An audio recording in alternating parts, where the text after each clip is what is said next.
शिवजी के एकादश रुद्र अवतारों का वर्णन। नंदीश्वर बोले, हे सनत कुमार, अब शिवजी के उत्तम 11 अवतारों को सुनिए, जिन्हें सुनकर मनुष्य को असत्य आदि से उत्पन्न होने वाले पाप पीड़ित नहीं करता है।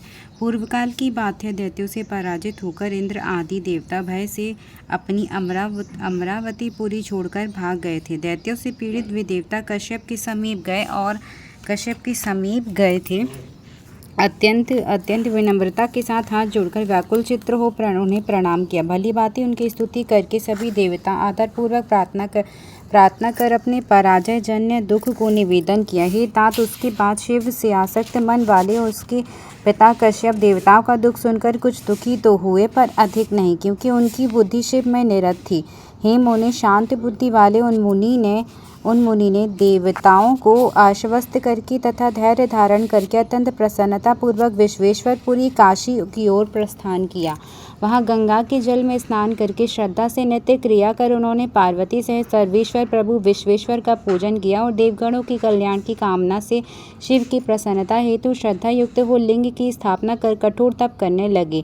हे मुनि, इस प्रकार शिव के चरण कमलों में आसक्त मन वाले उन धैर्यवान महर्षि को तप करते हुए बहुत समय बीत गया। तब सज्जनों के एकमात्र शरण दीन बंधु भगवान शिव अपने चरण कमलों में आसक्त मन वाले उन ऋषि को वर देने के लिए प्रकट हुए। भक्त वत्सल शिवजी ने अति प्रसन्न होकर अपने भक्त मुनि श्रेष्ठ कश्यप से कहा, वर मांगिए।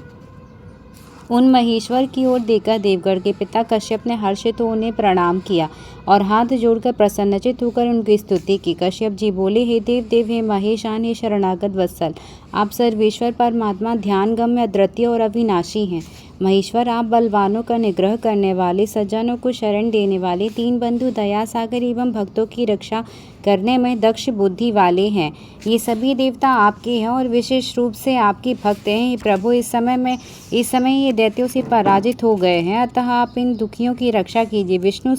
विष्णु भी असमर्थ हो जाने पर आपको बारंबार कष्ट देते हैं, इसीलिए देवता भी मानो असहाय होकर अपना दुख प्रकट करते हुए मेरी शरण में आए हुए हैं। हे देवेश, हे देवगण के दुख का निवारण करने वाले, मैं आपको प्रसन्न करना चाहता हूँ। अतएव देवताओं के अभिष्ट को पूर्ण करने के लिए काशीपुरी में आकर आपके लिए तपस्या कर रहा हूँ। हे महेश्वर, मैं सब प्रकार से आपकी शरण में प्राप्त हुआ हूँ। हे स्वामिन, मेरी कामना को पूर्ण कीजिए और देवताओं के दुख को दूर कीजिए। हे देवेश, मैं अपने पुत्रों के दुखों से विशेष रूप से दुखी हूँ। हे ईश, मुझे सुखी कीजिए, आप ही देवताओं के सहायक हैं। और हे नाथ, देवता तथा यक्ष महाबली दैत्यों के पराभव को प्राप्त हुआ था। हे शंभु, आप मेरे पुत्र के रूप में अवतीर्ण होकर देवताओं को आनंद प्रदान कीजिए। हे महेश्वर, हे प्रभु, जिस प्रकार इन देवताओं को दैत्यों के द्वारा की जाने वाली बाधा पीड़ित न करे, उस प्रकार आप सदा सभी देवताओं के सहायक बने। नंदीश्वर बोले, कश्यप के द्वारा इस प्रकार कहे जाने पर सर्वेश्वर हर भगवान शंकर जी तथास्तु कहकर उनके देखते देखते वहीं अंतर्धान हो गए। कश्यप जी भी अत्यंत प्रसन्न होकर शीघ्र अपने स्थान पर चले गए और उन्होंने आदरपूर्वक देवताओं से समस्त वृत्तांत कह सुनाया। उसके बाद संहर्ता शंकर जी ने अपना वचन सत्य करने के निमित्त 11 रूप धारण कर कश्यप से उनकी सुरभि नामक पत्नी के गर्भ से अवतार ग्रहण किया। उस समय महान उत्सव हुआ और सब कुछ शिवमय हो गया। कश्यप मुनि सहित सभी देवता प्रसन्न हुए। कपाली, पिंगल, भीम, विरूपाक्ष, विलोहित, शास्ता, अजपाद, अहिर्बोधन्य, शंभु, चंड तथा भव, ये 11 रुद्र सुरभि के पुत्र कहे गए हैं। ये सुख के आवास स्थान देवताओं की कार्य सिद्धि के लिए उत्पन्न हुए थे। वे कश्यप पुत्र रुद्रगण वीर तथा महान बल एवं पराक्रम वाले थे। इन्होंने संग्राम में देवताओं के सहायक बनकर दैत्यों का संहार। उन रुद्रों की कृपा से इंद्र आदि सभी देवता दैत्यों को जीतकर निर्भय हो गए और स्वस्थ चित्त होकर अपना अपना राज्यकार्य संभालने लगे।